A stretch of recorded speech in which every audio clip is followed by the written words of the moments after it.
Hello everyone, and welcome once again to Caleb Likes Books. Today I have another end of the year video for you today talking about my 10 favorite books that I read this year.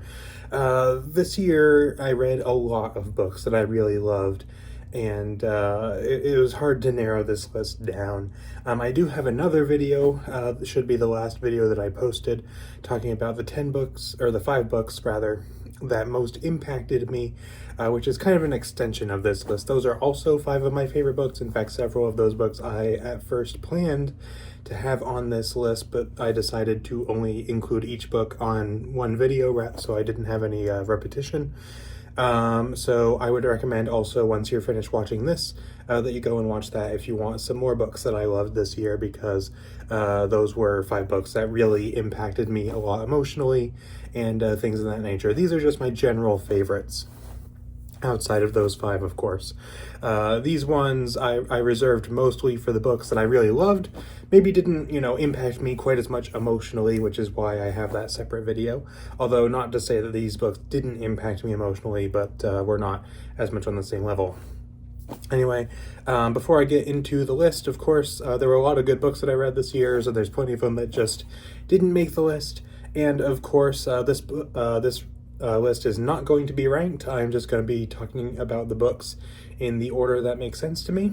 The main reason for that is because, frankly, I read enough amazing books this year that I did not think I could adequately rank them.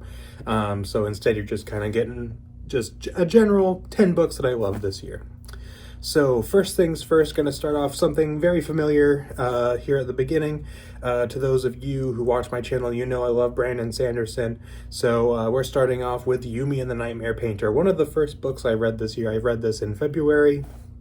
This is my favorite standalone Cosmere book that I have read. Of course, you've got this book, you've got Triumphs of the Emerald Sea, you've got The Sunlit Man, which I still have yet to read. But I've read all the other standalones. You've also got Elantris and Warbreaker. Prior to this, Warbreaker was my favorite, but this one managed to overtake it. I'd put this like top tier Cosmere. I love this book. There's so many things I enjoyed about it. I loved the world building was unique and interesting for the Cosmere, as was the magic. The characters were really interesting. This was very much like a character focused book, I think, where you really got to know these 2 different characters and the culture that they came from. It was very unique for Sanderson, very different, but really, really excellent, and really had me excited every time I went to read it. I read it very quickly because I was just so excited to get through it. It was constantly something that I was interested in. There was always something going on that I was excited about, and I just really loved reading this book a lot. Next, we're going to another one that should be pretty familiar to all of you. Of course, I focus a lot on Star Wars on this channel, so this is one of a handful of Star Wars books I'll be talking about, and that is Death Troopers by Joe Schreiber. This is not necessarily the greatest book on this list by any means. This is not the one that is the most amazingly constructed, brilliant character work, amazing plot. This one was just pure fun, and I had a really fun time with it. This is basically, the premise of this book is literally just Star Wars with zombies. And if that sounds appealing to you, I would recommend reading this book, because it is just action-packed and fun, a little grotesque at some points, which I am not the biggest fan of, but I did just really enjoy this book. I had a fun time with it. Felt very, not necessarily scary, but very atmospheric and very, tense at times, and things like that. Really enjoyed it quite a bit, more than I expected to, and had a fun time with it. To continue with the horror, the next 2 books I'm going to be talking about are both horror books. So first, of course, gotta mention the king of horror, Stephen King. For my favorites, I'm going with Carrie. Now, I read 3 Stephen King books this year, and the other 2 are on the 5 books that most impacted me. I had a hard time picking which one of these was going to go on my favorites list, because all 3 of them were my favorites, but this is the one that I decided didn't quite fit on that other list, so I decided to put it here. I absolutely loved Carrie. I do think that of the books of his that I read this year, this is probably the best one, the most well-made, the most well-constructed, the most consistently engaging one that I loved from beginning to end.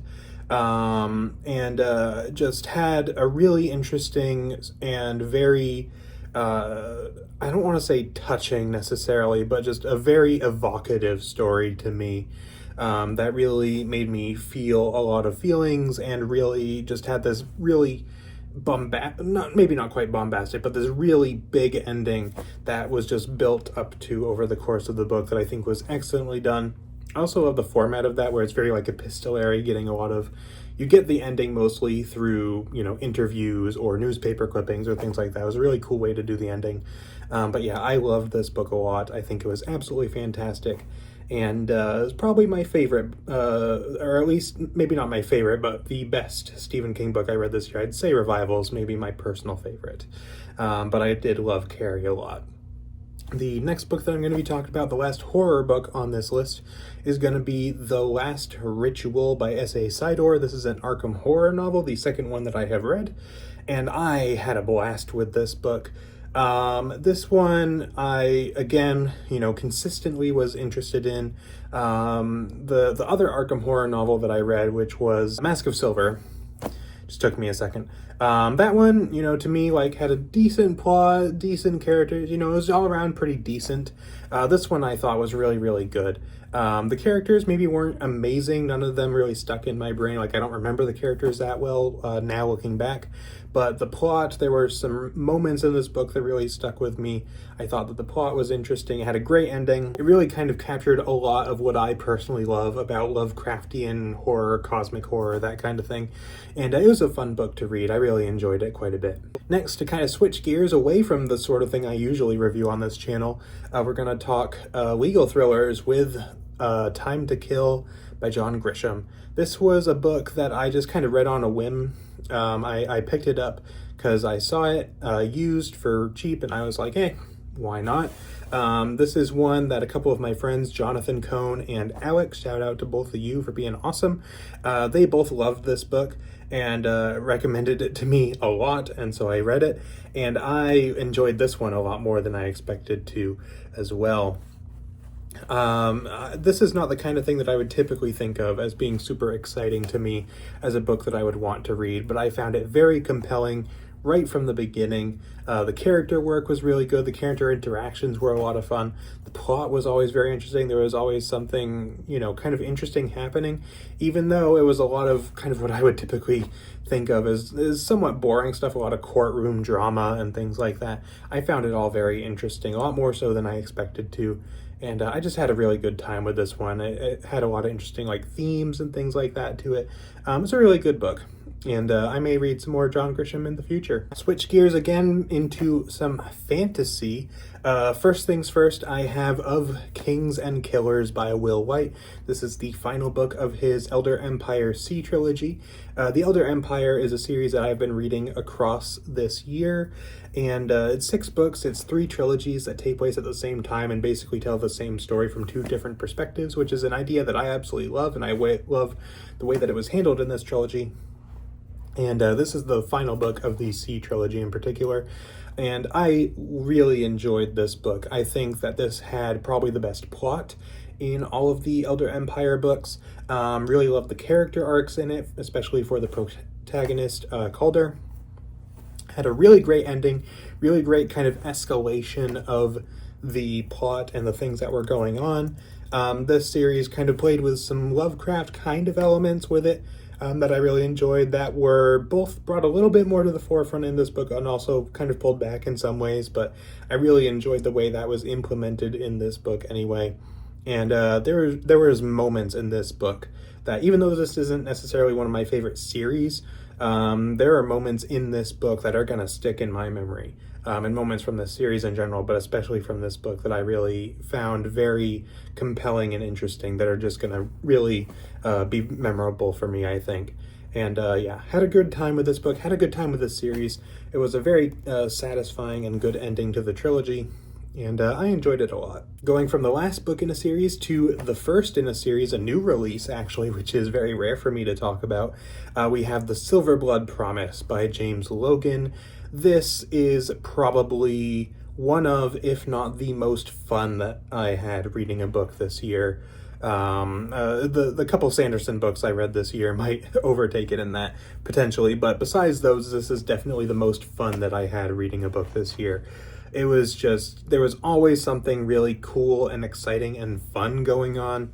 The characters, while not being super deep and complex necessarily, at least the way they were presented in this book, were interesting and had some really fun dynamics and interactions. There was a lot of great action. There was a lot of fun moments. This book, to me, just felt like an adventure through and through. There was always, every few chapters, something new was going on that was going to be fun and interesting and exciting, and some fun mysteries and all this kind of stuff. Just across the board, like, just a really fun, engaging, and well done book that I really enjoyed. First book from this author as well, and the first in his series, and I think it is an excellent debut, and I will definitely be picking up book 2 when it comes out, because I absolutely loved this one a lot. If I were to rank these books, this would be very, very high, I think. To jump back into Star Wars now, I have a couple of books from the New Jedi Order series, which I finished this year. The first book I'm going to talk about is going to be Destiny's Way. This is a book, I think, from around 2/3 through the series or so.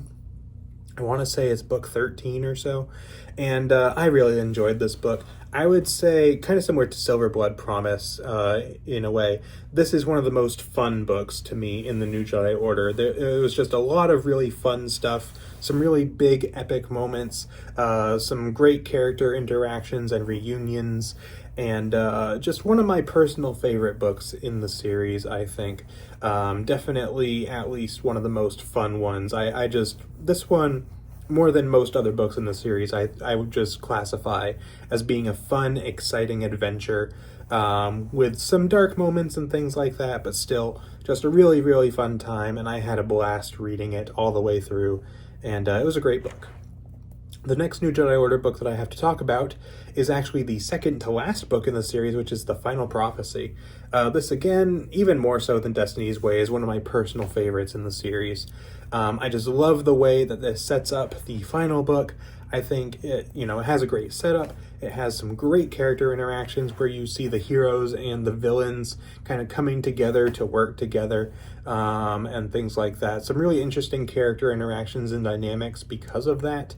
Some fascinating world building stuff, and just builds up to the finale very, very nicely, and was just one of the most interesting and engaging books in the series for me. I absolutely loved it, and I didn't expect that going in, because I don't really hear people talk about this one that much in particular, but this is one of my personal favorites in the series. I'd say it's definitely top 3 or top 5 favorite books in the series. I loved it a lot. So that brings us to the final book that I'm going to talk about in this video. Figured I started the video with Sanderson, so I'm going to bookend it and end it with Sanderson. And that's going to be The Lost Metal, the final book of the Mistborn Era 2 series, otherwise known as the Wax and Wayne series. I read the first 3 Era 2 books last year and enjoyed those quite a bit. But this one, I would say, surpassed all 3. I would say this is one of my personal favorite books in the entire Mistborn series and in the entire Cosmere. Kind of a running theme here. This was just one of the most fun books that I read this year. Started off a little bit slow, but once things kind of started to get going around, a quarter of the way through the book, it was just tons of fun. Great character interactions, great character resolutions to their arcs, because of course this is the last book of Era 2, and so you get a really nice conclusion, especially to Wayne's arc. I really enjoyed Wayne in this book, but also the other characters. Some really cool world building stuff, some fun Cosmere connections, which maybe, while a little bit overdone in my opinion, were still a lot of fun to see. Some really cool ways in which this progressed the world of Mistborn, and all this kind of thing. It was just a really fun and exciting and interesting book that I just had a really fun time with. I would say probably this book and Silverblood Promise, and maybe Yumi, just because I enjoyed it so much, were probably some of the most fun books that I read this year. But I would say this one definitely alongside Silverblood were the most fun books that I read this year. I just had a great time with it. That pretty much wraps up this one. Let me know in the comments if you read any of these books and what you thought of them, if they also are some books that you loved, if you didn't love them so much, whatever it may be, let me know in the comments. And of course, if you read any books that you would consider favorites this year, let me know those down in the comments as well. And like I said earlier, go check out my 5 most impactful books that I read this year, because that's kind of an extension of this list. I also did a 5 least favorite books that I read, or I think it was the most disappointing books that I read this year as well. So go check that out if you would like. So that's pretty much it for this video. So thank you all for watching, and I will see you all next time.